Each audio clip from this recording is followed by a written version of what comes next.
After this video, you will know my 2024 A Christmas Carol predictions and also essay plans to go with all my predictions, because remember, these are just predictions. I don't actually know. I'm just looking based on trends, but you can still use these essay plans for hopefully any question that comes up. Okay, so let's kickstart what has been examined. So if we know what has come up, then we can start to predict what is coming up in the future. 2017, explore how Dickens uses the Cratchit family to show the struggles of the poor. Stave 3 extract was used. 2018, explore how Dickens presents Scrooge's fears in A Christmas Carol, and that was Stave 4. 2019, explore how Dickens used the ghost to help Scrooge change his attitudes and behaviour. That was Stave 1, Marley. 2020, explore how Dickens presents the suffering of the poor in A Christmas Carol, and that was Stave 3. 2021 was explore how Dickens presents ideas about joy and happiness in A Christmas Carol, and that was Stave 2. 2022 was explore how Dickens presents the effects of loneliness and isolation in A Christmas Carol. That was Stave 2. And then 2023 was explore how Dickens presents the effects of greed in A Christmas Carol, and that was also Stave 2. So I've got two different predictions.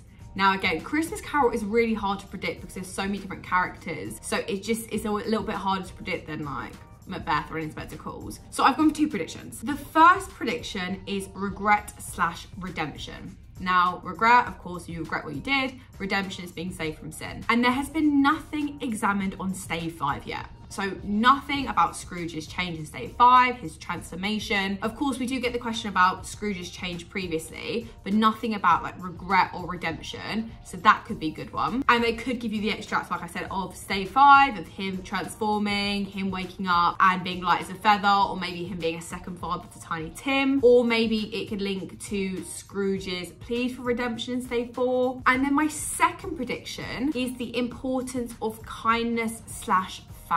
Now, we have had a lot about the poor and about the Cratchits, but not particularly about kindness. And I think that could go quite well with comparing Scrooge and his development of kindness, also comparing the kindness of the Cratchits, how even the ghosts help him develop this kind aspect of himself. But my prediction for the extract could potentially be Stave 1 and the interaction with him and Fred, because then if it's linking to kindness and family, of course, Fred is the embodiment of kindness, but also is family to Scrooge because he's his nephew. So let's go through my essay plans for both of these. I'm going to do one for redemption, one for kindness/family. Okay, let's start it with redemption. And remember, redemption is being saved from sin. So I'm going to base my essay plan based on the extract that they're going to give you an extract from Stave 5, for example. Scrooge transmogrifies, meaning changing in a surprising way, into a compassionate and benevolent member of society as he experiences redemption. As he is a microcosm, something small represents something larger, for the avarice upper classes,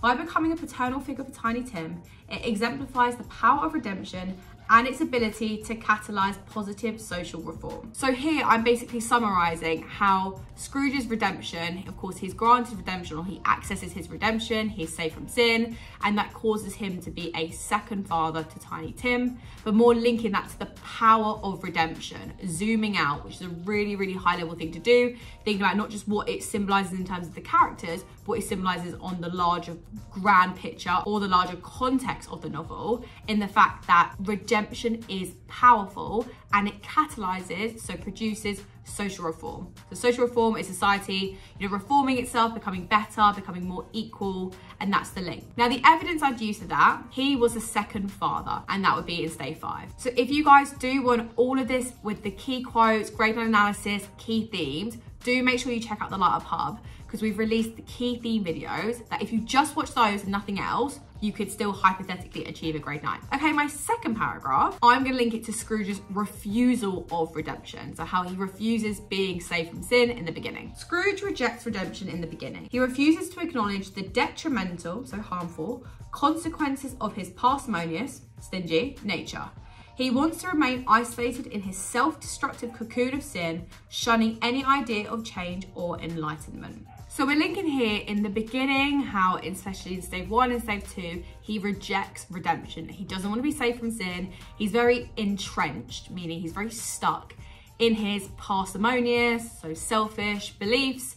And we really see that through his rejection of both Marley and the Ghost of Christmas Past. So the two quotes that you could use, you could either decide to do one in loads of detail, or do like one technique for each of these quotes. The first one about his rejection of redemption is about Marley. A slight disorder of the stomach makes them cheat. You may be an undigested bit of beef. So this is him rejecting his redemption. He's rejecting that Marley even exists, putting it down to food poisoning, might be a bit of beef. That basically Scrooge is completely rejecting any idea of salvation or redemption, like being saved from sin entirely, and he would rather remain entrenched or sheltered in this cocoon of sin. The second quote links to the Ghost of Christmas Past. He seized the extinguisher cap and by a sudden action pressed it down upon its head. So this basically illustrates that he's physically trying to obstruct his pathway to redemption. The Ghost of Christmas Past, of course, illuminates his past, and we see that through the motif of light, his recurring symbol theme. We've got a really nice bit of analysis on the Lightup Hub if you guys want that. If you go on A Christmas Carol, go in the theme videos, go on the ghosts, key themes, and have a little watch of the ghosts for both Marley and A Christmas Carol. It gives you all this analysis in so much more detail. But the idea of that motif of light, motif is a recurring symbol or theme, and how he's trying to illuminate Scrooge's past. But the fact that Scrooge is putting this extinguisher cap on him, he's trying to exterminate it. He doesn't want to get the chance of redemption. He wants to stop that. And then my third point is about Scrooge's want for redemption, or his plea for redemption in Stay 4. Scrooge pleads for redemption and salvation when he sees his proleptic, which is flash forward, grim fate. His abandoned and ironically solitary death reinforces his desperate need to be cleansed of the sins of greed and misanthropy, so disliking people. So we can see in Stay 4, of course, Stay 5, he's granted redemption, he has access to redemption. Stay 1 and 2, he rejects it, and Stay 4, he's pleading for it. At this point, he believes that his future is final, that he's not going to get access to redemption, he's going to be eternally punished, and he's going to have this solitary death. And why I say it's ironic is because in his earlier descriptions, especially in Stave 1, he's as solitary as an oyster, so he enjoys being isolated. And also in Stave 2, he's described as a solitary child neglected by his friends. So we get to see this want for isolation, or perhaps we see the past and the reason why he's isolated. And that's why it's ironic, because he longed for isolation, but now he's got it in his death. He's pleading for this redemption. And the quote we could use to support that is, I will live in the past, the present, and the future. The spirits of all three shall strive within me. So this shows that he's really internalized the message. When I say internalize, he's taken in the message, kept it within himself, he's really understood it, and that's why he's relaying his understanding and his teachings so he can be granted redemption. Now let's go for the second essay plan. So the essay plan for the importance of family and kindness. Now it could be either or this, or maybe they do a combination of both, like the importance of family and kindness. Fred serves as a foil, so highlighting the opposite traits to Scrooge.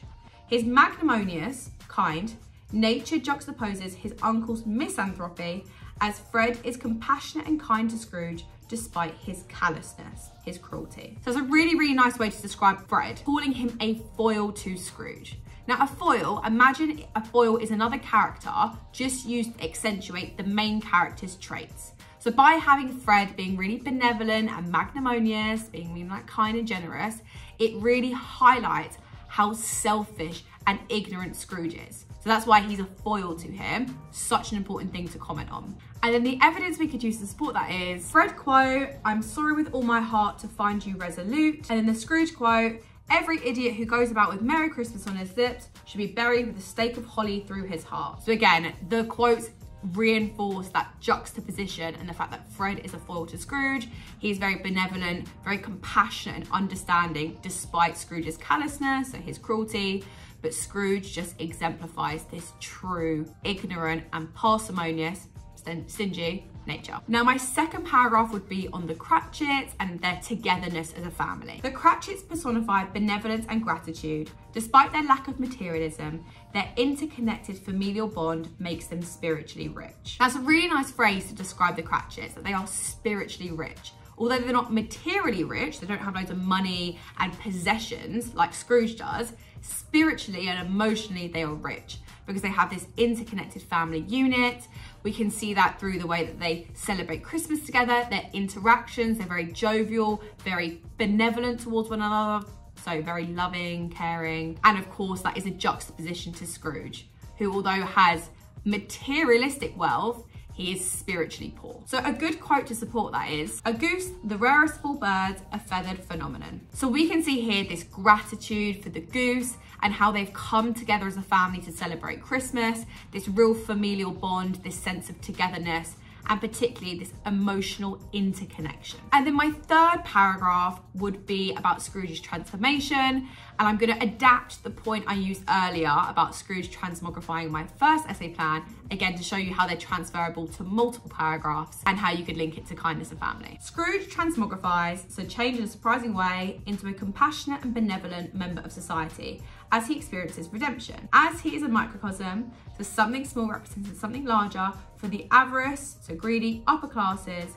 By becoming a paternal father to Tiny Tim, it exemplifies the power of kindness and its ability to catalyse positive social reform. So all I've linked in this example is I've just linked it to kindness and how being kind and being benevolent would then lead to social reform. I've linked it to the wider context and wider meaning of the novel, and linking it to how Scrooge's redemption and his kindness therefore produces a positive change, as we see with his relationship with Tiny Tim. And then the evidence we'd use again, he was the second father. So they are my predictions. Of course, they are just predictions, so please don't just base your revision off anything I'm predicting, because I do not know. I am just predicting. I don't have a crystal ball, but you can still adapt these essay plans anyway, so it is still helpful to note them down, the key quotes that we used, and the general high-level words, because then you can apply them to any exam. Make sure you do subscribe, guys, because we're posting more videos like this to help you with all of your exams, and I'll see you on the next video. Bye!